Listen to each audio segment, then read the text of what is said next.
Hey everybody, thank you for checking in to Dating Dynamics today. So Matt and Nick here to continue our series doing sort of reviews and also in-depth analysis and predictions concerning the Provo's most eligible. So today we're going to do, of course we had the premiere, we're doing the second part of it now.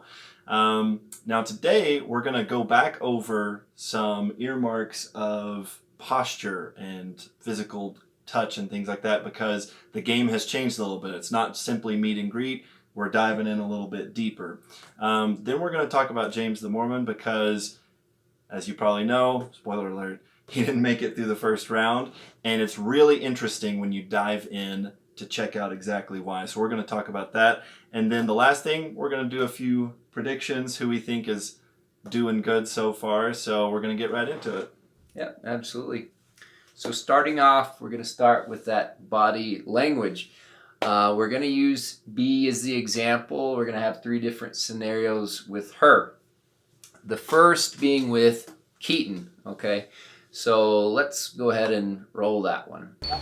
How's it going? Good, how you doing? Good, good. Thanks for the puppy visit earlier. Well, because here's the thing is, I'm a very social... Why are you scooting away from me? No, we're good. Whoa, Did you see that? okay, Did you you're see getting that? a little friendly.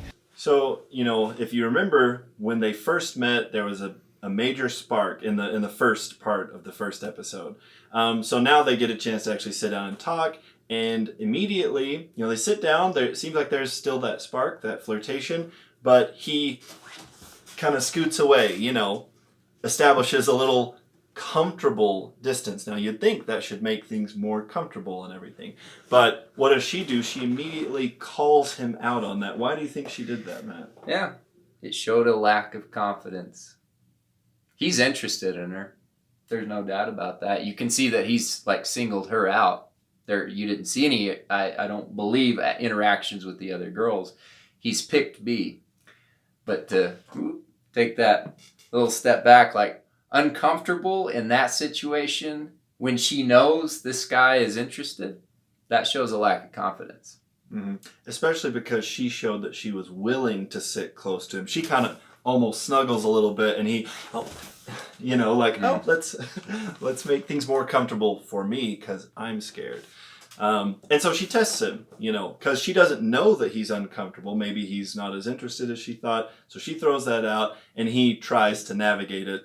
We'll see how well he did as the show goes on. Yep, absolutely.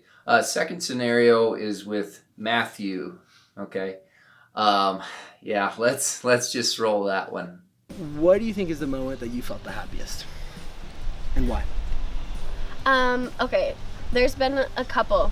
So one of them would definitely be, I love the beach. And when I'm sitting in the sand. So, you might have noticed some creepy vibes there. So B is flirtatious, and she has no hesitation of establishing physical touch with guys she's into. But with Matthew, she was certainly not sold on him yet. And the fact that he gets very close and touchy, that's a big turnoff, and it comes off creepy. So as you saw in the ceremony at the end, she certainly didn't step forward. No. And she actually kind of looked away a little bit. Hmm. And I think also because touching someone on their leg, that's a little bit more intimate than, say, your shoulder or something like that. I mean, you can just intuit that.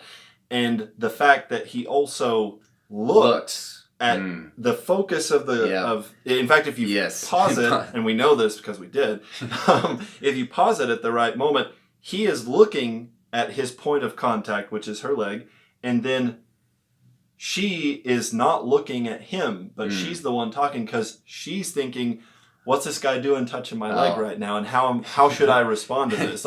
Yes, we're on camera and everything's okay, but I don't feel okay, She's looking away because she wants to be away from that situation. I think so. Yeah. I really think so. Yeah. So that's, don't do that.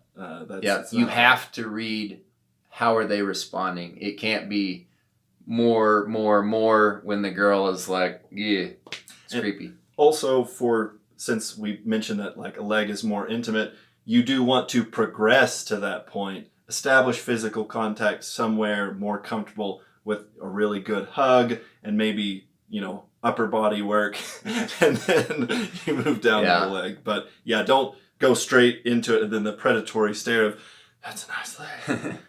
Yeah, it's a bit much. So the third scenario is with our buddy Scott. He's doing a great job, by the way. With him, he shows what I would say is a very balanced approach to that physical touch. Mm-hmm. And this scenario, of course, is also with B. Let's roll it. Yep. Hey, great to meet you. Scott? I'm Scott. You know what we have in common?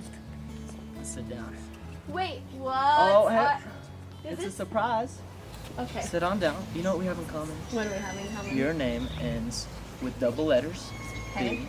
And so does mine. So does Scott. 2 T's, 2 E's is practically the same thing. Well, I got something for you. It's a little pillowcase here. And the question is, will you be mine? Yes. So as we see there, like we mentioned, he went for the upper body, right? And it was not the focus of his attention or her attention because he had her eye contact. It was, hey, I'm looking at you, I'm interested in you, and my hand is comfortably placed here just to show, what would be the right word? That we have a little bit of a connection. Rapport. Yes, rapport. We're comfortable with each other, and this is proof that we're comfortable with each other.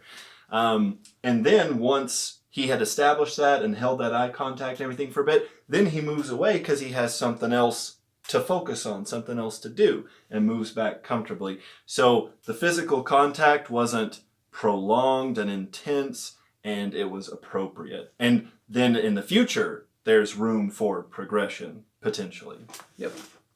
Yeah, so for my prediction last time between Lauren and James the Mormon, I was spot on. Lauren was totally into James the Mormon.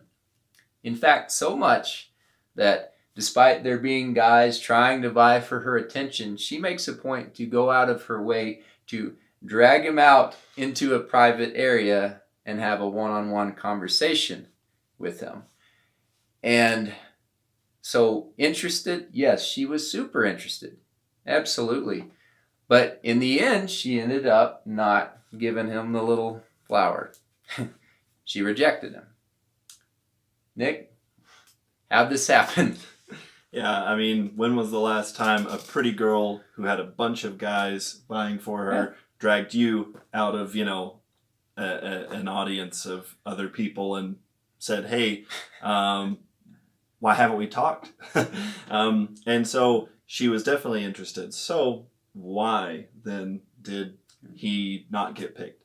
Well, there's a few things. Now, it all stems from kind of the same place, but this is how it manifests itself. It's because he's a rapper, right? Yes, I was just getting to that. His rapping career has just, obviously that came up several times in the conversation and, but no, I'm just kidding. So what it really was is that he, for a few reasons, he mentioned social anxiety and things like that, does not have much assertiveness or disagreeableness. There's a lot of guys here, you might step on some toes if you were to go and approach this girl. He mentions that. I have trouble interrupting people. That's a nice thing, interrupting people can be rude. The problem is assertiveness is a manly trait. It's a trait that's associated with men, and it's one that women look for. It's an earmark of, I'm speaking to a man. If you want to be a gentleman, the word man is still in there. Women still expect and want you to be a man because assertiveness is not a bad thing. It's a good thing. As long as you're a good person asserting for good things. So she says, hey, why? And he explains. And then she says, the fact that he owned it was great. She doesn't discard him for that. She says, well, what can I do to help? And he says, exactly what you're doing right now. Which is, well, what was she doing? Took the initiative, made the space for them to talk, asked the big questions, led the conversation, and told him what he should say. And he agreed to all of it. oh, this is great. Yeah, you're doing it. This is perfect. And that was very unattractive. Yep, it was. She really wanted him to show some manliness, some confidence, some assertiveness, and he just didn't show it. Now, again, look, social anxiety is no joke. We're not like dissing here, but we're just calling it as it is. But in terms of that, the social anxiety, so Jordan Peterson, we're going to throw up just a quick video. He's done a lot of them on that. If that's something that you struggle with, or maybe you know somebody that struggles with it, that video could really help out. So you might check that out.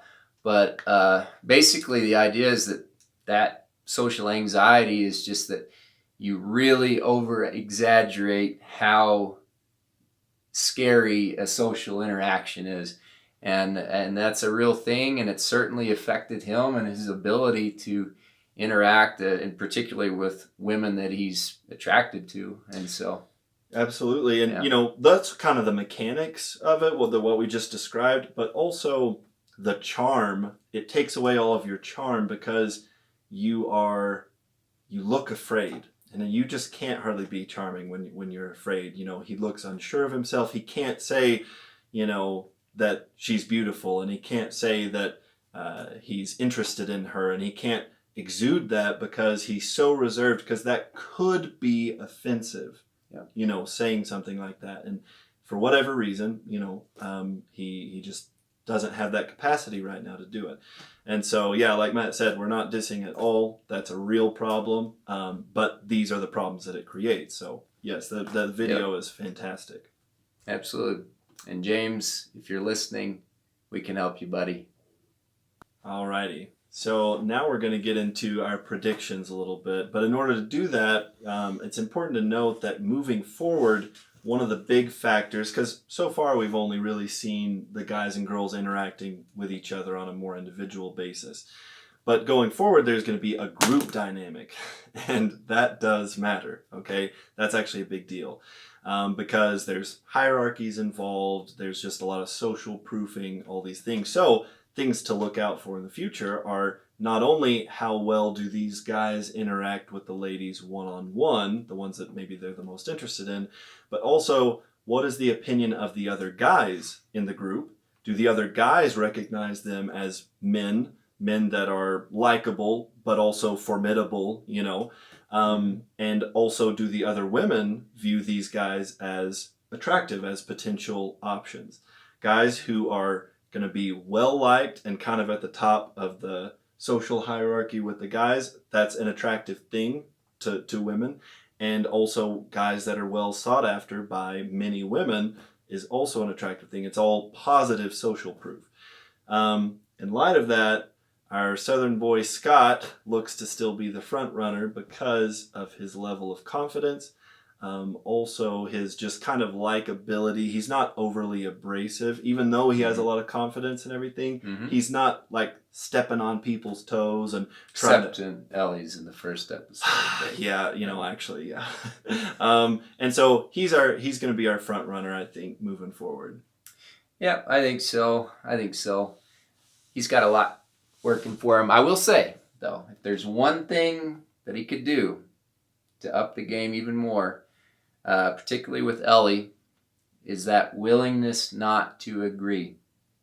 The one thing he hasn't done so far is disagree. Now, hey, maybe he hasn't had anything to disagree about yet, but that willingness to take a step back, keep an eye out for it. When it comes to X factors, Walker. I like the kid. I like him. He's smart. He's paying close attention. You'll notice he commented about Scott, the girls like him. He's got that Southern charm thing going. So he has that social awareness. He knows how to flirt. He used a little help from us, but he does know how to flirt. And he's a good-looking kid. He is not sold on any one girl, even though him and B matched. I actually could see him, if there's going to be a player here, it's going to be our boy Walker.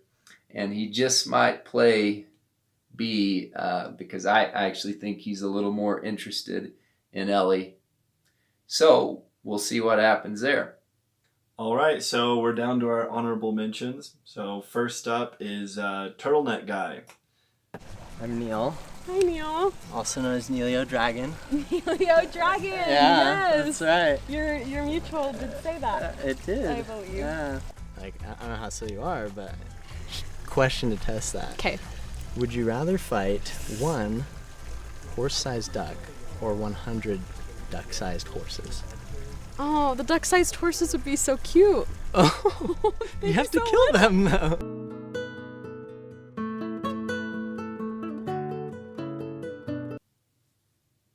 That was us mentioning him in an honorable way. No, he got eaten up in the comments section, and I know why, but he was doing nothing but throwing out positive vibes at the end. He's an example of a guy who probably does have a few things going for him, except social awareness.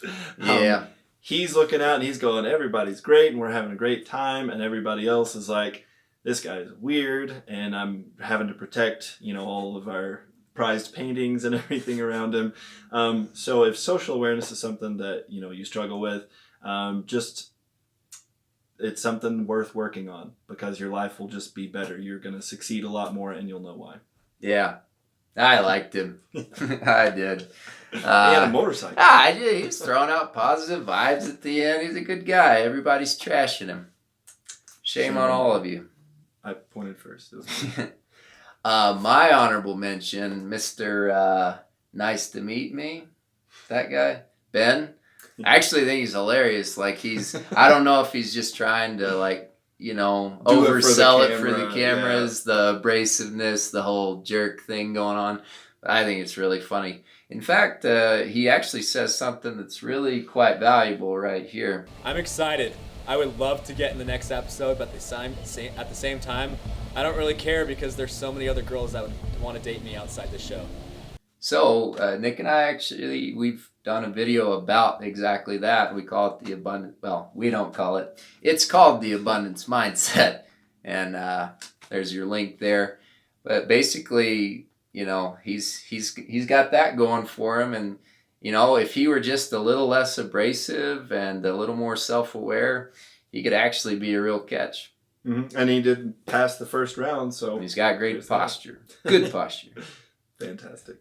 Well, guys and gals, thanks for checking us out today. I hope you enjoyed this. If you have any suggestions for us, anything you'd like for us to talk about, leave it in the comments below.